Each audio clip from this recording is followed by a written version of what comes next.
Ok, bien, entonces esta semana le toca al diagrama de secuencia. El diagrama de secuencia también es parte de lo que es el UML. Es parte de la estandarización para lo que es la recolección de la información y el desarrollo mismo del sistema como tal. Sin embargo, siempre quedan dudas en cuanto a qué son los diagramas de secuencia. En este sentido, hay una respuesta bastante simple y es donde nosotros ya volvemos a retomar los términos como objetos, comunicación, interacción, tiempo, etc. Si ustedes lo logran ver ahí, el concepto está bastante simple. Es donde se muestra un grupo de objetos que interactúan o se comunican entre sí en un determinado tiempo, y eso facilita la comprensión de la ejecución de los procesos. Y si logramos ver acá a un costado de estas imágenes que son los huevos cartoons, creo yo, entonces logramos ver aquí a la par de cómo responden los objetos y cómo estos interactúan entre sí, ¿verdad?, a través de figuras tales como las que estamos viendo acá. Para lograr entender cómo se desarrolla esto, necesitamos conocer algunas terminologías que son bien aceptadas y que debemos también aprenderlas para que así al momento de desarrollar un diagrama de este tipo podamos expresarlo como es. Por ejemplo, aquí tenemos algunos de los elementos más comunes que se pueden dar en los diagramas de secuencia. La primera son los objetos, ¿verdad?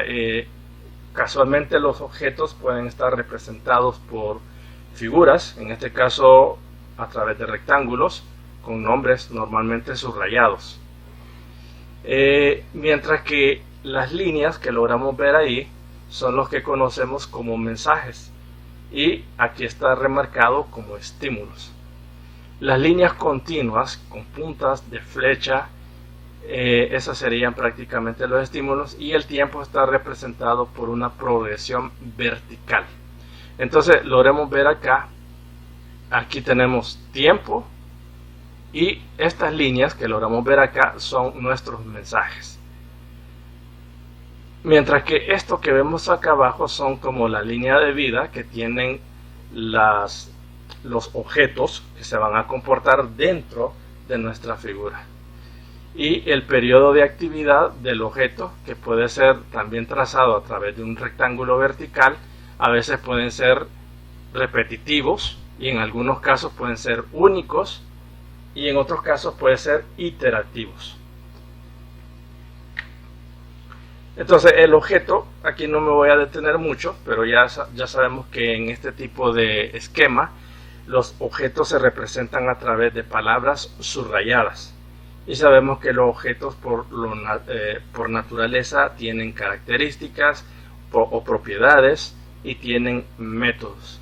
Entonces aquí no hay mucho que hablar y simplemente pues tenemos que denotarlo tal como lo estamos apreciando aquí en la figura.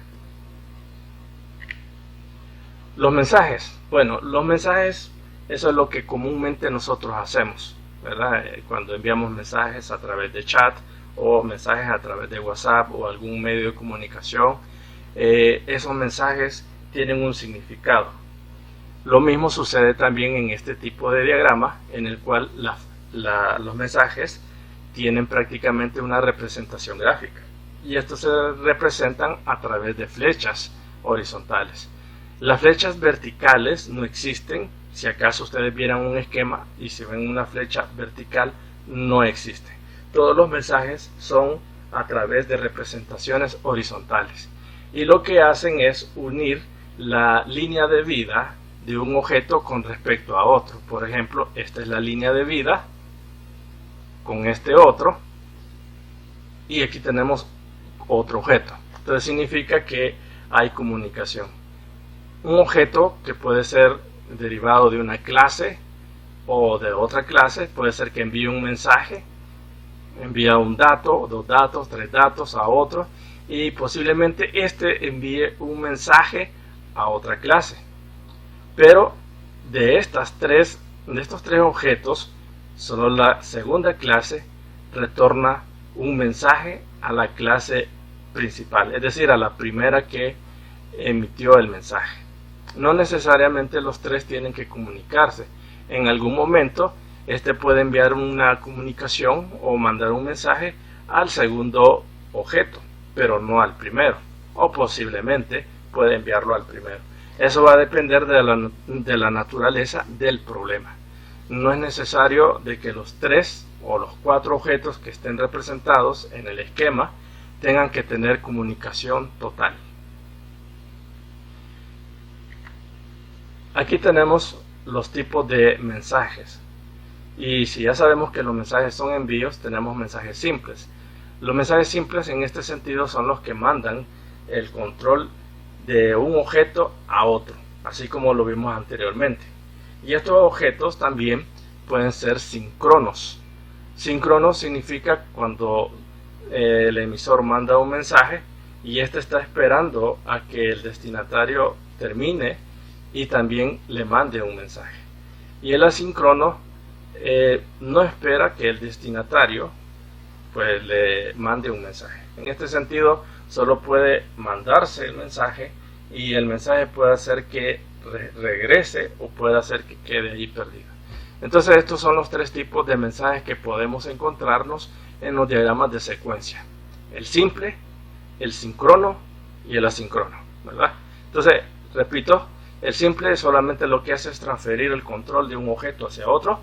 El síncrono lo que hace es enviar el mensaje, pero este está esperando también que el destinatario finalice o envíe un mensaje. Y el asíncrono puede ser que espere o no. Por lo general no espera que el destinatario envíe un mensaje. El tiempo. Bueno, en el diagrama el tiempo se representa en forma vertical.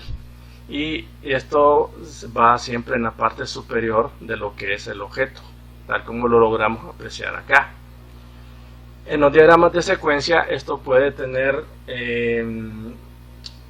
digamos una forma de presentación bastante simple, y en este caso la podemos representar por fracciones de segundos, minutos, posiblemente horas, dependiendo del tipo de problema que se esté resolviendo. Pero por lo general el tiempo siempre está expresado en forma vertical y en disposición o con respecto a los objetos, ¿verdad? Tal como lo logramos ver aquí en este esquema.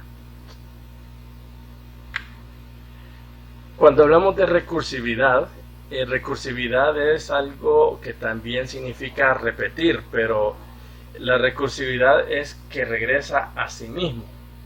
Es como poner un ejemplo: cuando yo tiro una pelota, puedo tirar la pelota de dos formas o de tres formas, dependiendo.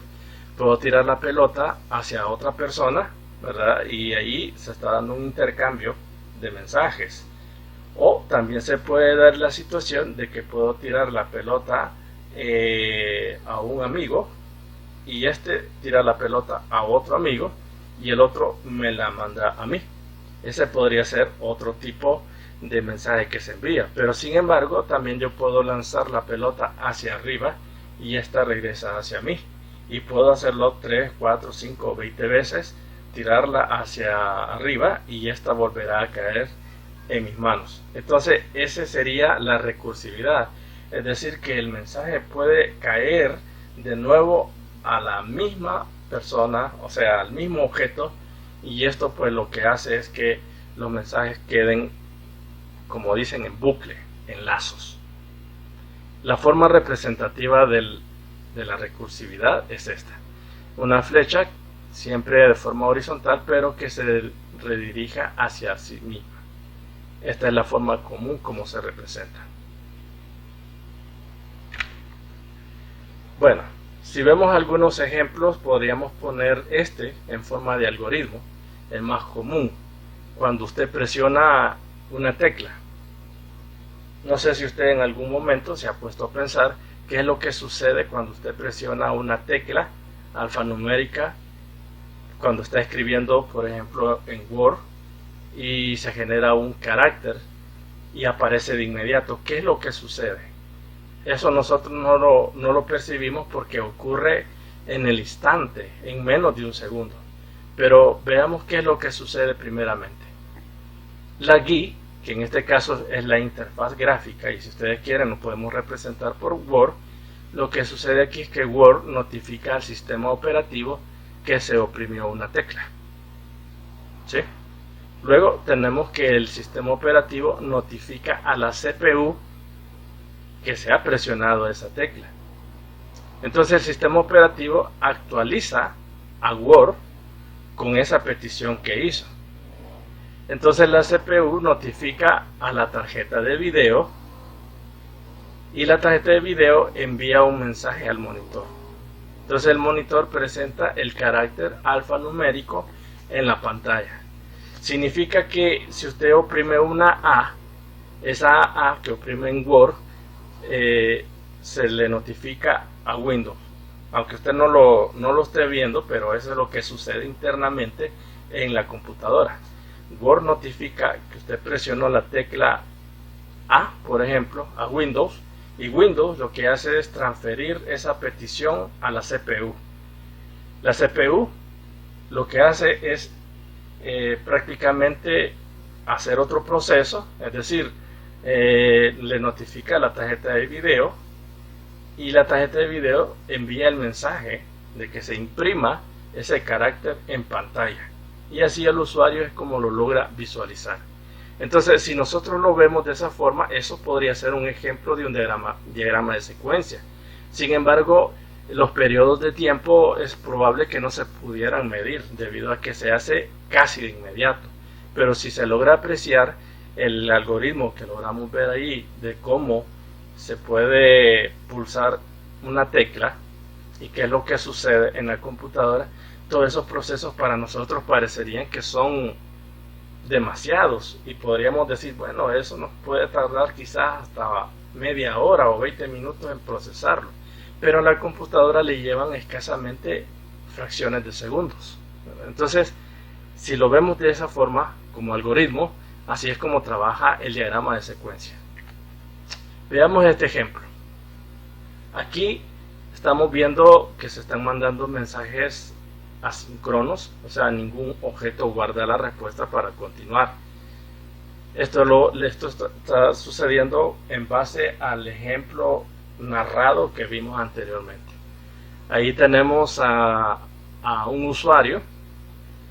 Aquí dice que le da un teclazo, ¿verdad? Pero aquí puede ser que presionó la tecla, lo mandó al GUI, que en este caso sería a Word, y Word en este caso no le envió nada de regreso. Perdón, Word no le retornó nada. No, que Word lo que hizo fue enviárselo a Windows, ¿verdad? Y entonces Windows no le devolvió tampoco nada a Word. Entonces viene Windows y se lo envía a la CPU. Entonces la CPU igual, aquí Windows sí envió un mensaje a Word, pero Word no respondió, solamente le envió un mensaje. Y Windows mandó, repito, el mensaje a la CPU. La CPU igual no le contestó a Windows, sino que se le envió el mensaje a la tarjeta de video, y la tarjeta de video de igual manera no le envió ningún mensaje de retorno a la CPU, sino que se lo envió al monitor. Entonces el monitor viene y se lo envió a Word, y Word, aunque aquí no se ve, pero Word ya se lo está reflejando al usuario. Entonces aquí estamos viendo una forma particular de cómo se realiza un diagrama de secuencia y cómo se va por escala y cómo algunos mensajes llegan o se relacionan con otros objetos y cómo estos puede hacer que respondan o no, o cómo estos envían la información hacia otros objetos. Lo que se está tratando de explicar aquí es cómo un usuario, que puede ser usted o puedo ser yo, cómo responde una computadora cuando yo presiono una tecla. Por ejemplo, la barra espaciadora. Casualmente yo estoy escribiendo en Word Por eso yo ponía ejemplo aquí, que el GUI es la interfaz gráfica, aquí puede ser Word. El sistema operativo que estamos usando, Windows. El CPU, que ustedes ya la conocen. Entonces el CPU o el microprocesador está recibiendo un mensaje, pero el CPU no está obligado a enviarle un mensaje a Windows, sino que él lo que hace es ordenarle a la tarjeta de video, así de simple. Mira, aquí han solicitado que sea presionada la tecla barra espaciadora, así que por favor imprimí o da la orden que se imprima un espacio. Entonces viene la tarjeta de video bien obediente y le dice al monitor, mira, vamos a dar un espaciado y que se vea. Perfecto, entonces yo me encargo de mostrárselo a través de Word, y viene el usuario y ve que se ha dado una barra, o se ha dado un espacio, o sea, con la barra espaciadora se ha dado un espacio. El tipo de mensaje que estamos enviando entre todo es el asíncrono. Significa que todos los objetos que participan en el diagrama de secuencia no están esperando que le enviemos un mensaje de retorno. Es posible que aquí en Windows recibió el mensaje de la tecla. Sí, la recibí. Y él envió un mensaje al Word probablemente. Tal vez el mensaje que él envió es que espere. O solamente le mandó un luzazo a través de un LED de la computadora de que se leyó esa información. Ese fue tal vez el mensaje. Pero de ahí él ya no recibe otro mensaje, sino que todos los mensajes son trasladados y son enviados y ya no se recibe otro mensaje. Inclusive el usuario puede verlo hasta ahí, ¿verdad? Y él puede oprimir otra tecla y él solamente va a estar viendo. O sea que de Word él puede ser que esté recibiendo un mensaje que es lo que está viendo, pero no lo está recibiendo directamente él como objeto, sino que los que están participando dentro de este proceso, ellos están interactuando, ¿verdad? Nosotros aquí no le ponemos un máximo o un margen de tiempo porque no se puede medir tanto lo que procesa una computadora.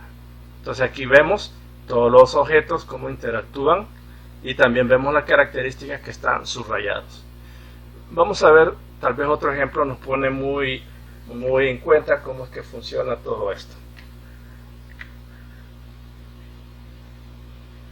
Quizás creo que me lo van a captar un poco más rápido. Este sería como el de, ¿cómo se les puede decir? De un restaurante o de comida a domicilio, como ustedes lo quieran llamar. Llegamos a un restaurante, el objeto aquí es Pedro, que es un cliente. Él envía un mensaje hacia Roberto, que es un mesero, y vemos que el tipo de mensaje es un mensaje simple, porque estamos esperando que él nos regrese un mensaje. Como lo decía su compañero, envía un mensaje y recibe mensaje, pero en este caso él solo manda el mensaje, pide comida. Viene Roberto y va donde Jaime, y Jaime es el cocinero y le pide comida en base a lo que le pidió Pedro. Viene Jaime, entrega la comida, lo que ha solicitado se lo entrega a Roberto, que es el mesero, ¿verdad? Y Roberto sirve la comida a Pedro. Pero es posible que entre ese periodo en el que está preparándose los alimentos por parte de Jaime, es posible que Roberto le esté sirviendo alguna bebida. En este caso le está sirviendo vino, ¿verdad? Y ahí le está enviando el mensaje.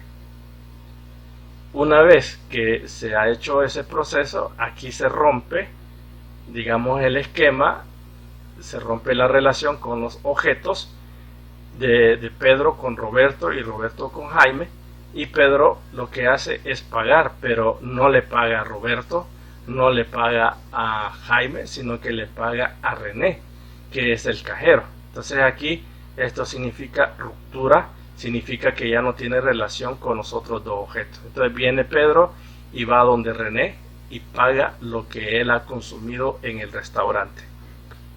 Ahora veamos este. Con este no sé si estarán familiarizados, pero esto es cuando una persona llega a un cajero automático para poder retirar dinero. Entonces viene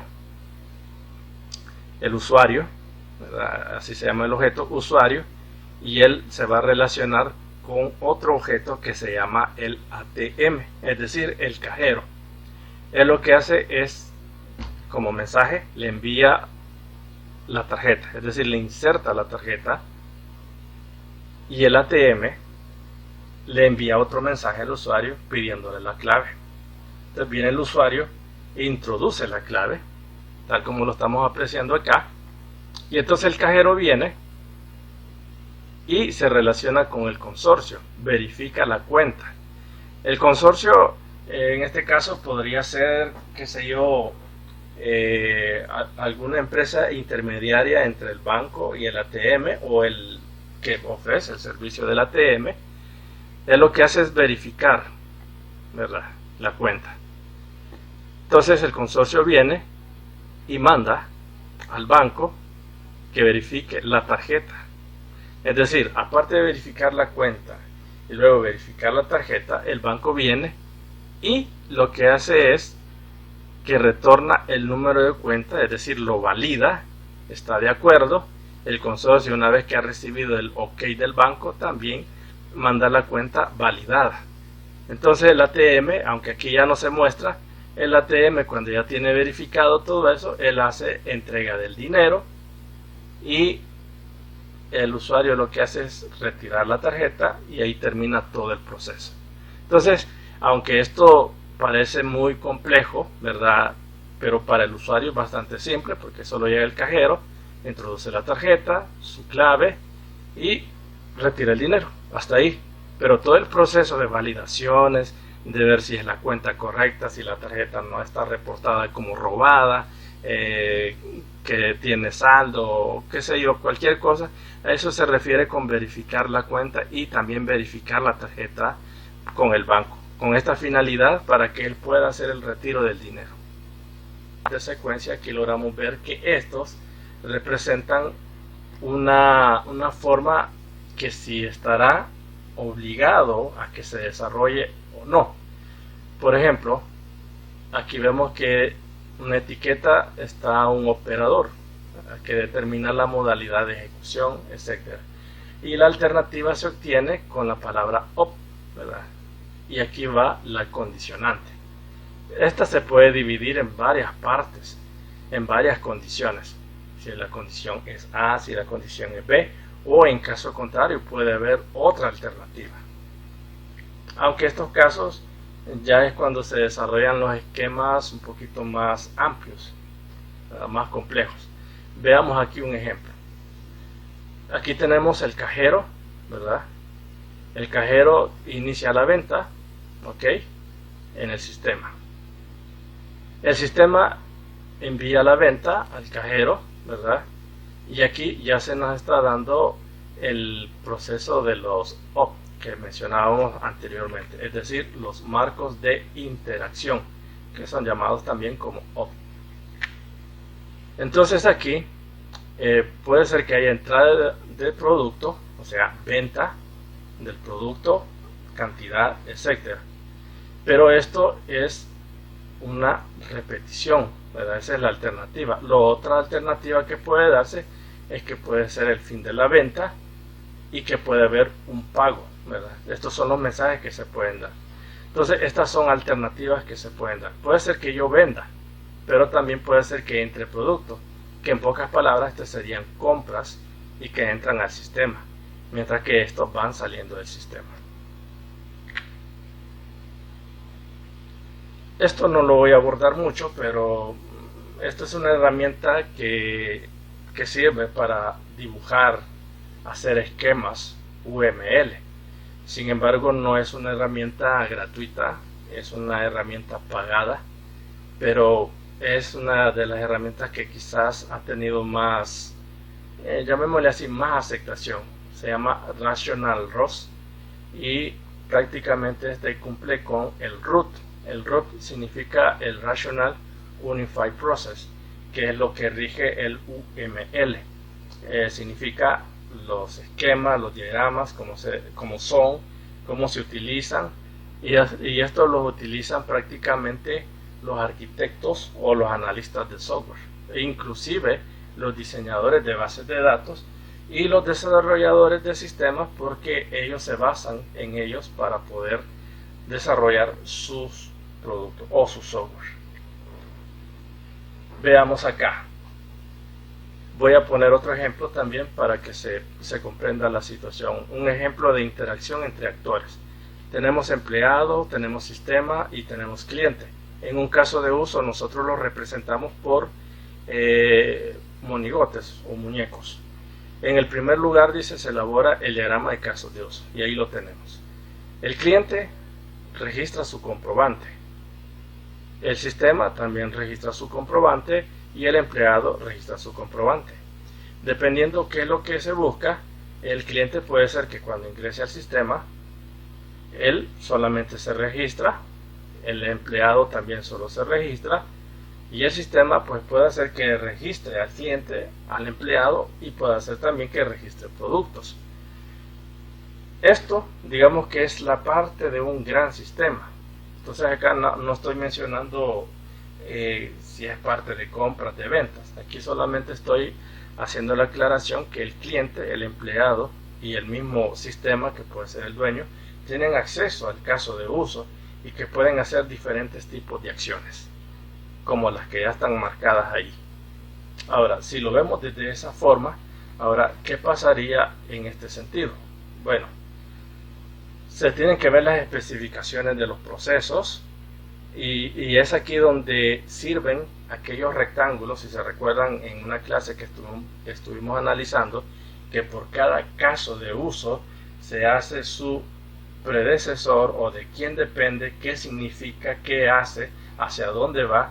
Entonces esos procesos, a eso nos referimos, y cada uno de ellos es lo que nos va a permitir a nosotros poder colocar algún tipo de mensaje o definir los objetos y así construir nuestro diagrama de secuencia.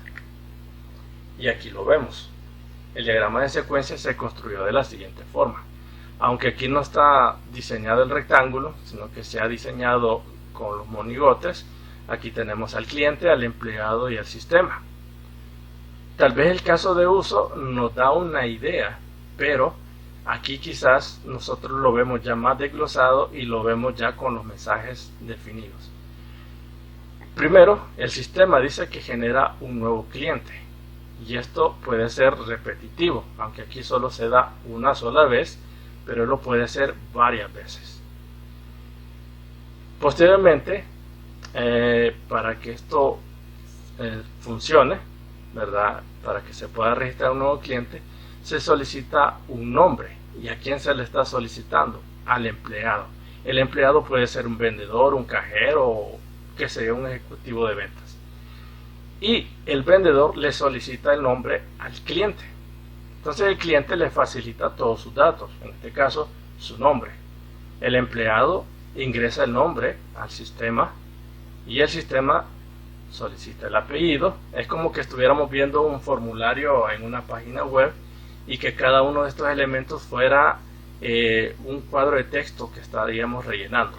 Entonces viene acá el vendedor o el empleado solicita el apellido. De igual manera, el cliente le da su apellido o le dicta el apellido o le ingresa el apellido, y este empleado ingresa al sistema el apellido. Aquí aparece un documento, aquí creo que es Documento Nacional de Identidad, que es un equivalente al DUI de nosotros. Entonces aquí el sistema le solicita el DNI al empleado y el empleado solicita el DNI al cliente. Y aquí otra vez el cliente dicta el DNI y se vuelve a ingresar el sistema, y el sistema lo ordena y lo guarda, ¿verdad? En este caso el empleado lo que hace es ingresar el DNI y da la orden, de guardarlo todo lo que se ha pedido en el sistema. Ahora aquí es probable que el registro se guarde varias veces, dependiendo que si nos equivocamos en una letra, la corregimos, volvemos a guardar. Dependiendo de todo ese proceso, al final el sistema nos puede mostrar el registro de lo que hemos guardado. Dependiendo de eso, esto puede repetirse varias veces. Entonces logremos ver que aquí hay mensajes que van de regreso, otros no vuelven, pero estos son tipos de mensajes simples. Si hacemos una comparativa con el diagrama de casos de uso, quizás ahí nosotros podemos entender qué es lo que queremos nosotros hacer. Pero sin embargo, en el de secuencia, logramos ver detalladamente, aún hasta por mensaje, qué es lo que hace cada uno de los actores u objetos que se muestran aquí. Ahora, si nos vamos a este otro, quizás me lo capten, pero esto es lo que se usaba antes de que aparecieran los correos electrónicos. Todavía existe, pero ya no es muy común que se use. Aquí tenemos a un cliente, ¿verdad? Y aquí tenemos la oficina de correos. Aquí tenemos un país, una ciudad y un destinatario. Aquí los mensajes solo son envíos. El cliente puede ser cualquiera de nosotros. Puede ser una persona que haya redactado una carta y lo haya doblado en la página. Aquí estamos hablando de un documento físico. Esa página se dobla, se mete en un sobre, ¿verdad? Un sobre aéreo o un sobre manila, dependiendo cómo se maneje, y lo que hace es el proceso de enviar la carta. Esto lo hace en la oficina de correos. La oficina de correos lo que hace es ponerle una estampilla, unos sellos, escribirle algo, ponerle unas viñetas y posteriormente él lo coloca en una bandeja, si lo queremos ver de esa forma, para dónde se va a enviar, para qué país. Y esa bandeja que lleva todas las cartas, perdón, que envía esas cartas, o si lo quiere enviar como una sola carta, lo que hace aquí es prácticamente mandarlo al país destinatario. Puede ser Estados Unidos, Brasil, España, París, Francia, etc. Entonces, cuando el país ha recibido esa carta, empieza a clasificarse para que esta carta se envíe a la ciudad correspondiente. Y ya cuando está la ciudad en la carta, entonces se envía a la dirección del destinatario. Entonces ahí logramos ver también una serie de procesos que se van desarrollando de manera que al final un objeto recibe el mensaje final. A veces podrá haber un mensaje de retroalimentación, pero no en todos los casos. Dependerá de la naturaleza del problema.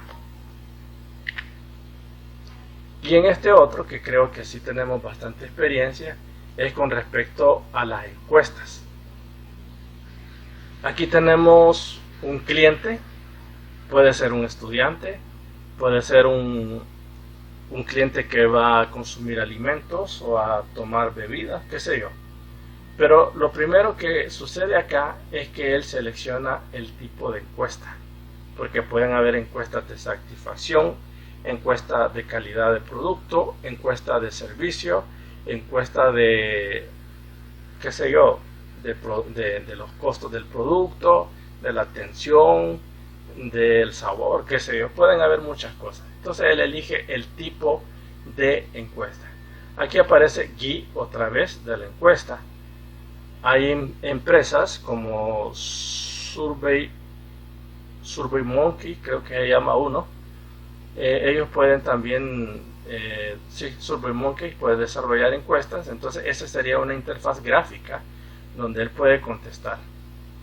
Ahora, cuando él solicita el tipo de encuesta, entonces viene acá al control de encuesta. Hay una petición de cargar las preguntas dependiendo del tipo de encuesta, y cuando las encuestas son cargadas, entonces se envía un tercer proceso que se llama getPreguntas. El getPreguntas es obtener las preguntas que son prácticamente de la categoría que él seleccionó, y aunque aquí no se ve que se regrese, pero aquí se da el bucle de que se muestran las preguntas, ¿verdad? Entonces aquí debería de haber un mensaje de retorno, que hubo un get, se devolvió y aquí se muestran las preguntas. Entonces el cliente viene, cuando ya se le muestran las preguntas, empieza a contestar una por una y cuando ya ha terminado, él guarda esa pregunta. Entonces viene, se valida esa grabación hasta llegar a la encuesta, que en este caso sería el sistema, y el set significa colocar o disponer o almacenar la encuesta. Esa es la forma como se puede desarrollar este tipo, aunque puede haber otra forma de pensamiento dependiendo cómo nos expliquen a nosotros el proceso de cómo se hace la encuesta. Bien, realmente el esquema no es tan complicado. Por lo general, los ejemplos que hemos visto es así como se desarrolla. Quizás vimos dos formas de cómo desarrollarlo.